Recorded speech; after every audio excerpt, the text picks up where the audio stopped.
Welcome back to the Armchair Generals. Where we talk 40K's news, tactics, and lore. And so much more. We hope you enjoy the video.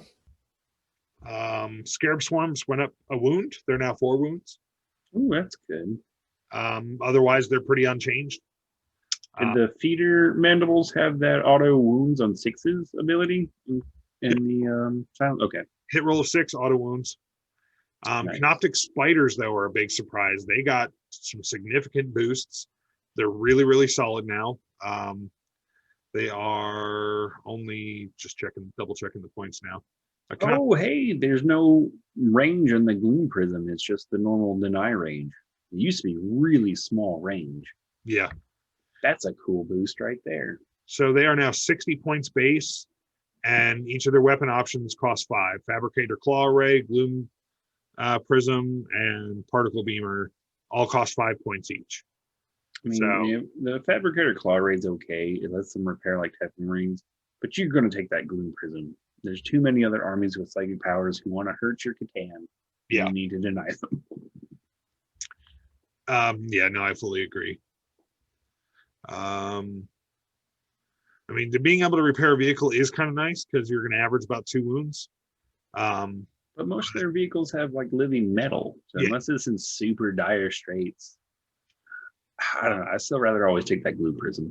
Yeah, no, the Gloom Prism is definitely going to be solid. But yeah, I mean, the Spiders, they're still only movement 6, but they're weapon skill 4, ballistic skill 4, strength 6, toughness 6, 6 wounds, 5 attacks, leadership 10, and this 3+ save.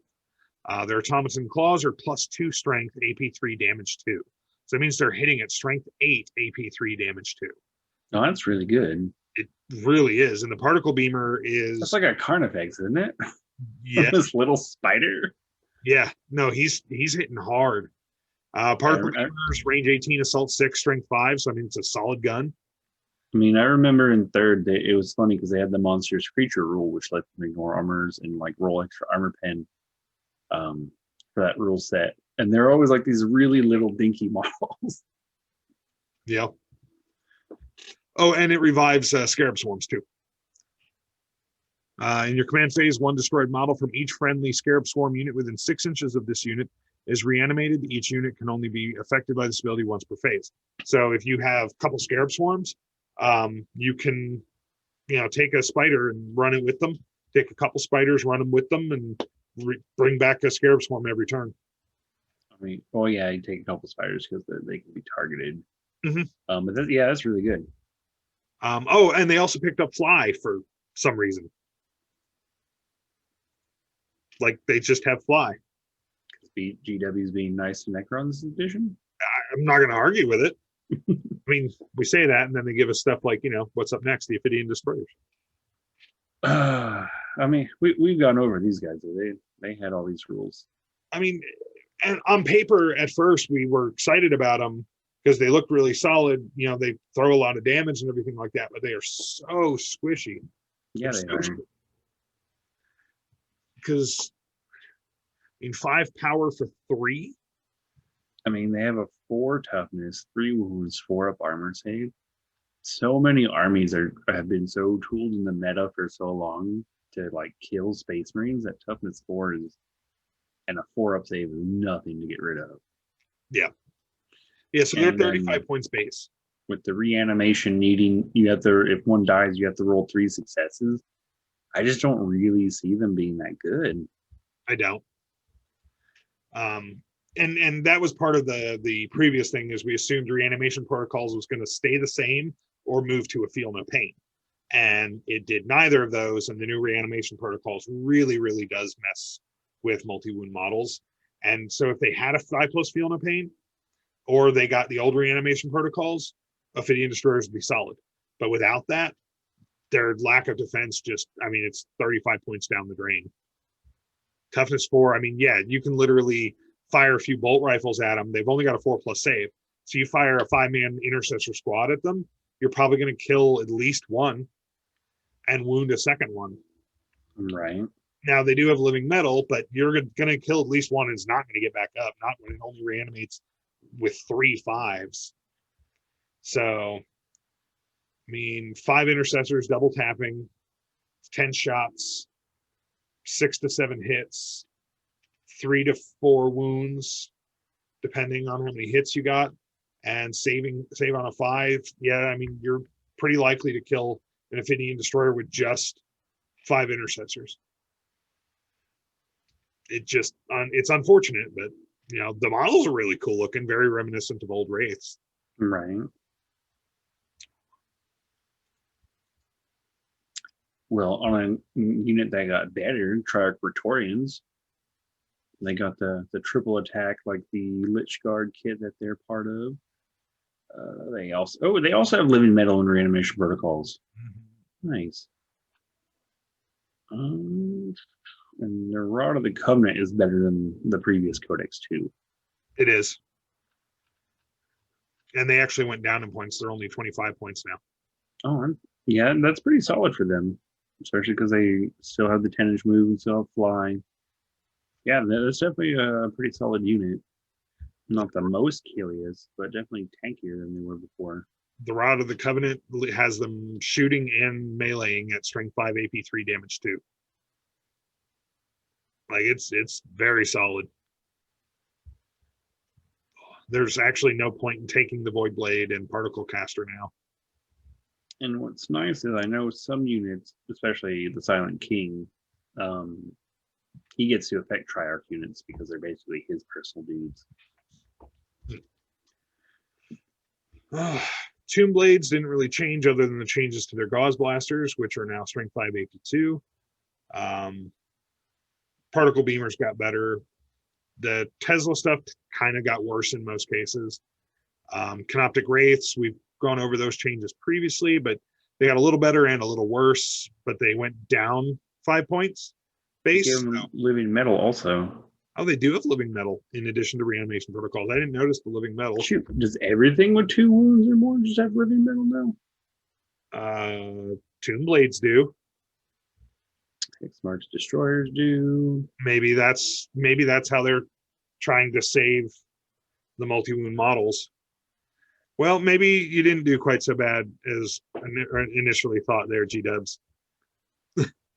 I mean, it's still not good in Ophidians because their toughness and save is terrible. I don't think there was much change to Annihilation Barges or Doomsday Arcs. I know we covered the Doomsday Arc's main weapon previously. Locust Destroyers, their weapons got better. Gauss Cannon is heavy 3, strength 6, AP 3, damage D3. Oh, well, Locust Destroyers are a whole new unit because there's no more destroyers, and they move from fast attack to the heavy slot. They are now, they got a change in slot, revamp in name. They lost some movement. They kept their repulsor platform, which is really nice. There's no such thing as the old heavy destroyer. It's now just the Locust heavy destroyer. That model's gone, but the normal Locust destroyer can still take a heavy in their unit, which is nice. So you just use the old heavy destroyer as a Locust heavy with the Gauze Destructor. I mean, no one's going to tell you no. I mean, that Gauze Destructor is nasty. Yeah, it is. I've ordered 3 of these dudes, so I'm taking 3 of them. Strength 10, AP 4, damage 3d3. So you're getting a minimum of 3 damage up to 9. You're going to average about 6. That's a lot of damage. Yeah, because of hardwired destruction, they get to reroll hit rolls of 1. The repulsor platform is not something that GW showed off. They kept that secret because everyone was like, no, now they're going to be firing on 4s. They're going to be crap.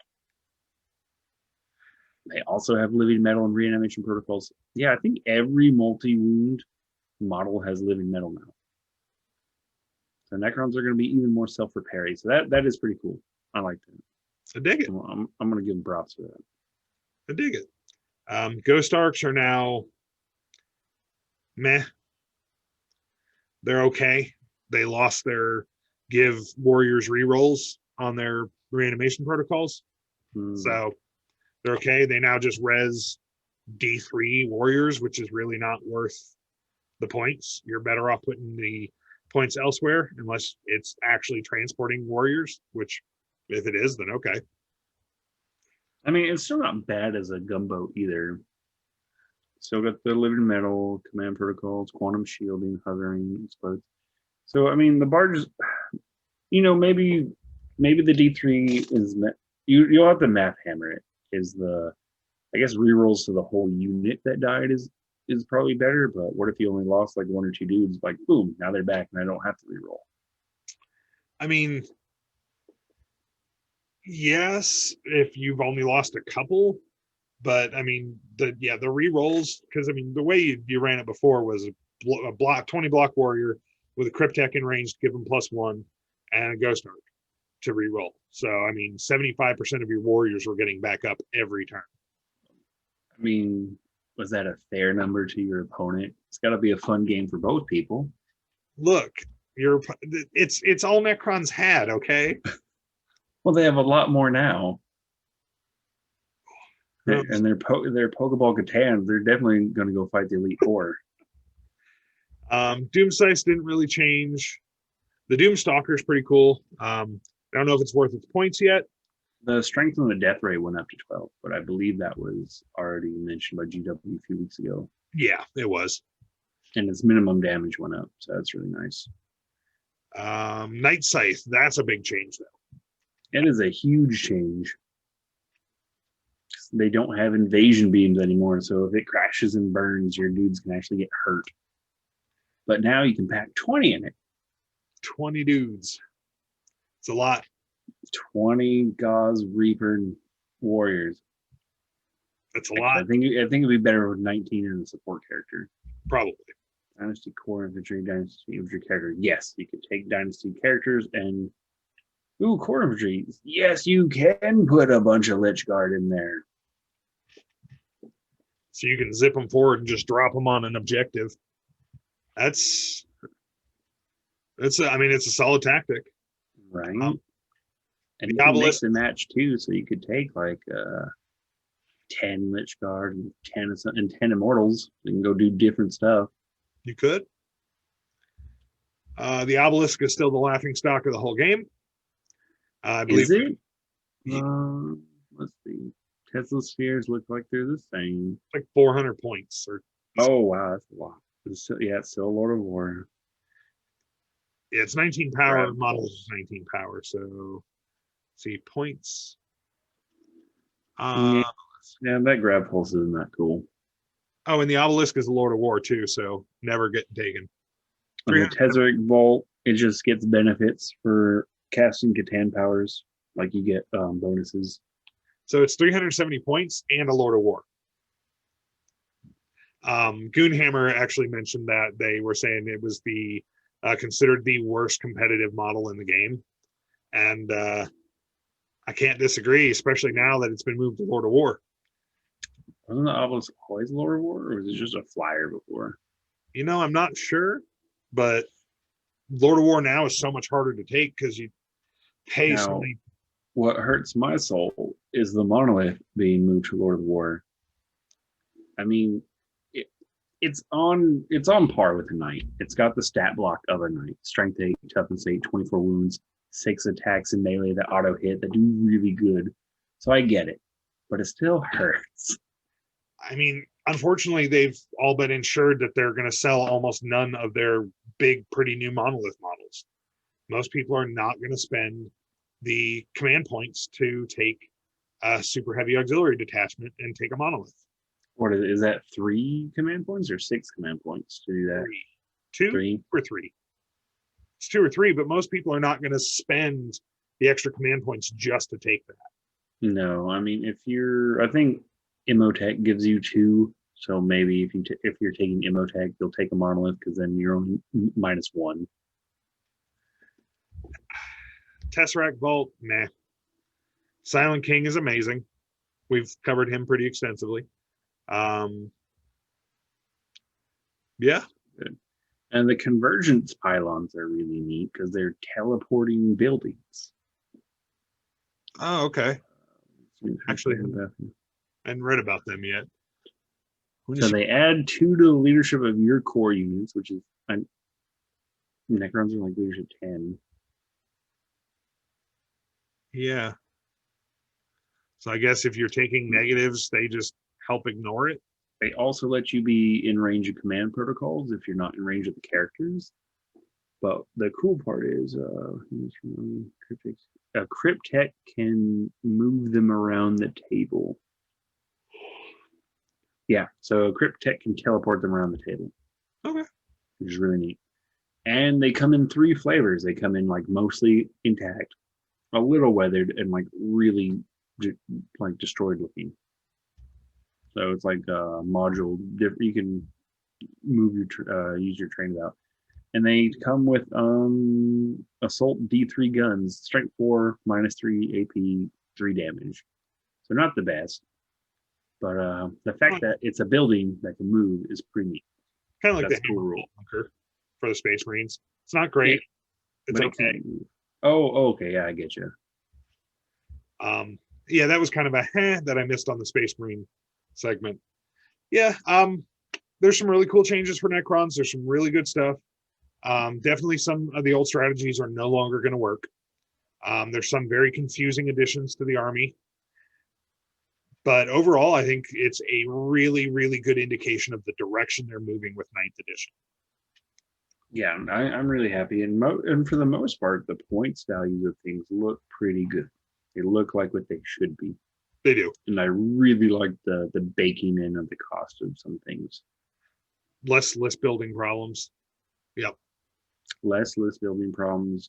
And for me, when you go to a big tournament, like I've seen it happen. People forget to, this unit had to pay for that bolt pistol, like last edition. Now, that one person is actually known for cheating, the one I'm citing, but still, if you forget to add 2 points to your bolt pistol, now your army is 2002, technically you cheated. Did you do it maliciously? More than likely not. Yeah. This will help get rid of all that. Agreed.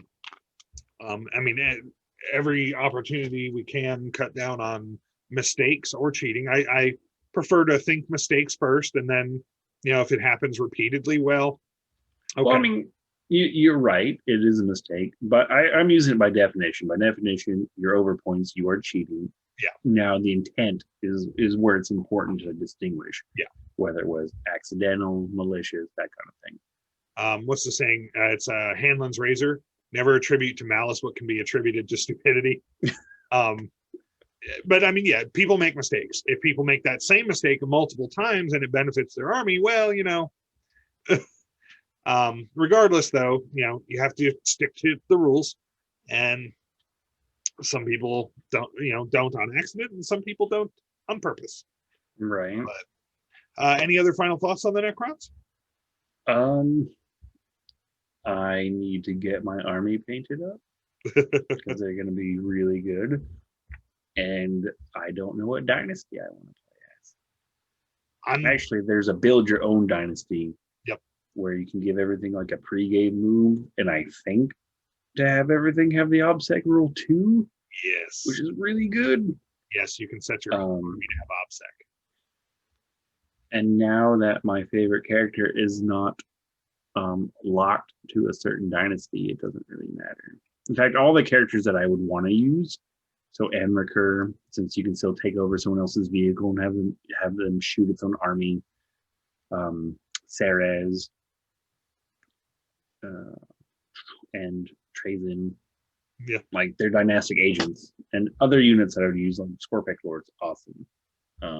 Command Barge Lords, doesn't matter. So really, sky's the limit on that. But yeah, no, the new Necrons are really cool, really awesome. Big injection of power into their codex. Yeah, I agree.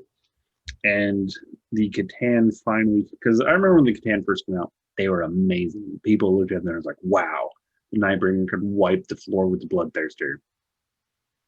And someone made a joke when we were playing. They're like, oh yeah, well you use, you're just fragments of your gods. These are star gods. I mean, now they're the Pokemon Catan, but they're still, the shards have like regained their place as these monster powerhouses and almost Lovecraftian horror that's not supernatural. And I really like that.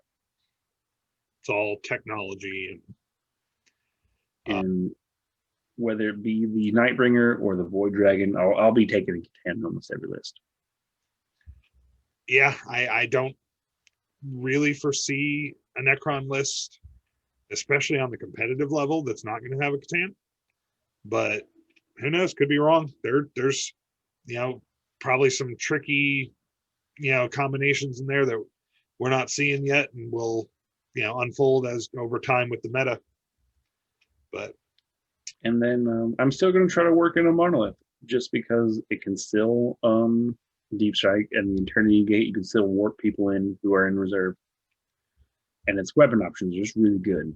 I mean, it's a great model and with great rules now. It's just that being a Lord of War just hurts it. Or shoot, take the one thing where you have 3 monoliths, make them all OBSEC, and just drop them onto objectives. Dude, I thought Lord of Wars don't benefit from army rules. If you take the big one, they get the rules. If you take the auxiliary, no. Oh, well, okay, that would make the big one worth it then. Yeah, Right? everything has OBSEC. Yeah, that'd be great. OBSEC monolith. I stick this knight on top of this thing. You can't even get in range of it now. So. Like, what this? It's like, these are my fortresses. And what is the monolith? They're like 400 points a piece now. 370, 370. 360 or 370. Really? That's not bad. They're expensive, but they're good. Is there a point value in here? I don't think I have their points value. Oh, there we go. Monolith 360, and if you want all death rays, 5 points. So 365 because I'm taking death rays. I like this leaning into 5-point increments too.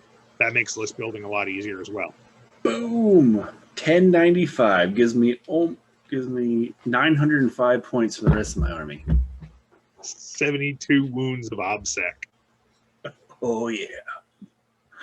And here's the salesman at GW, just as planned. All right. Well, seeing as that new Sons of Behemoth giant is almost $200, I'm betting the monolith's not going to be far off. Yeah, I think it was 175, 180. I mean, he's huge, but good lord. Oh, it makes the giant right now look downright tiny. Yeah, isn't it bigger than a knight? Oh yeah, 100%. Okay, well that's good. They have the original little Johann model running away, the little human-sized dude, and it's not even up to the giant's ankle. Okay, so he's huge. Yeah, it's huge, and I'm sure the monolith will match. But yes, that's where you do. You take 3 OBSEC monoliths, you deep strike them onto the objectives, and then you just walk the rest of your army up. I mean, it's not a bad plan, but all right. Well, thank you for. It's not going to win you friends.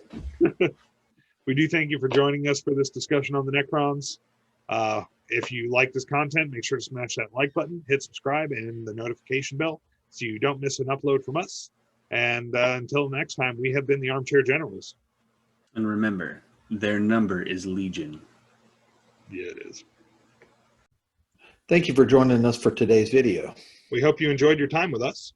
If you did, please remember to smash that like button. Hit subscribe and click that notification bell. So you never miss a video from us. Until next time, we are the Armchair Generals.